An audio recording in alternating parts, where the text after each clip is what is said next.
Merci, Monsieur le Ministre. Nous passons aux non-inscrits. Monsieur Bompard. Monsieur le Président, Messieurs les ministres, Madame la Présidente de la Commission des Affaires étrangères, chers collègues, je tiens d'abord à féliciter notre armée et nos soldats.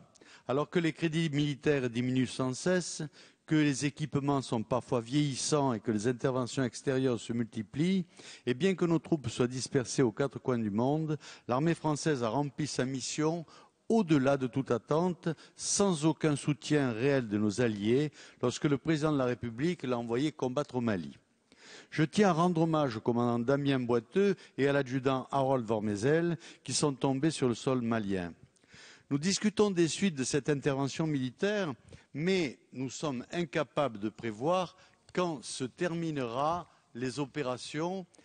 Ceci alors que nos adversaires ont clairement opté pour une tactique de guérilla et que nous sommes toujours embourbés en Afghanistan depuis 11 ans.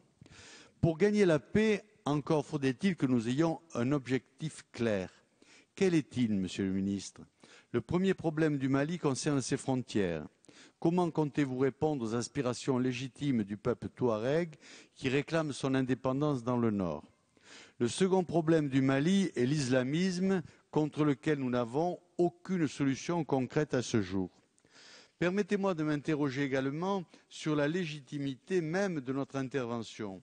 Nous ne sommes pas capables de juguler nos problèmes internes. Chômage de masse, quasi-faillite budgétaire, décomposition de la société, situation parfois presque insurrectionnelle dans certaines banlieues, insécurité grandissante, immigration incontrôlée. Les problèmes sont multiples et avec tout cela, avons-nous les moyens et la légitimité de faire la loi aux quatre coins du monde? Afghanistan, Libye, Mali, Syrie peut-être demain. Enfin, j'ai de sérieux doutes sur la cohérence de notre politique étrangère. Nous combattons aujourd'hui au Mali ceux que nous avons armés et aux côtés desquels nous avons combattu en Libye il y a à peine 2 ans. Pire, nous soutenons politiquement et financièrement les mêmes islamistes terroristes en Syrie qui mettent ce pays à feu et à sang. Monsieur le ministre, je recherche la cohérence de votre politique.